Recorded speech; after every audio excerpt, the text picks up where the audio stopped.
तेनालीराम की कहानी। तेनालीराम और रसगुल्ले की जड़। एक वक्त की बात है। एक बार राजा कृष्णदेव राय के राज्य में दूर देश ईरान से व्यापारी आता है। महाराज उस व्यापारी का स्वागत मेहमान की तरह शानदार तरीके से करते हैं। वह मेहमान के लिए तरह तरह के पकवान और स्वादिष्ट भोजन बनवाने का आदेश देते हैं। साथ ही कई अन्य सुविधाओं का आयोजन करते हैं। एक दिन महाराज के रसोइये ने शेख व्यापारी मेहमान के लिए रसगुल्ले बनाए।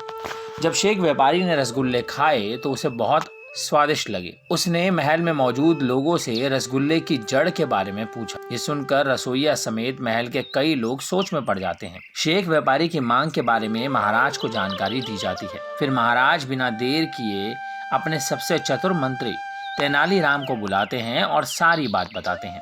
महाराज की बात सुनकर तेनालीराम तुरंत रसगुल्ले की जड़ ढूंढने की चुनौती स्वीकार कर लेते हैं। वो महाराज से एक कटोरे और छुरी की मांग करते हैं।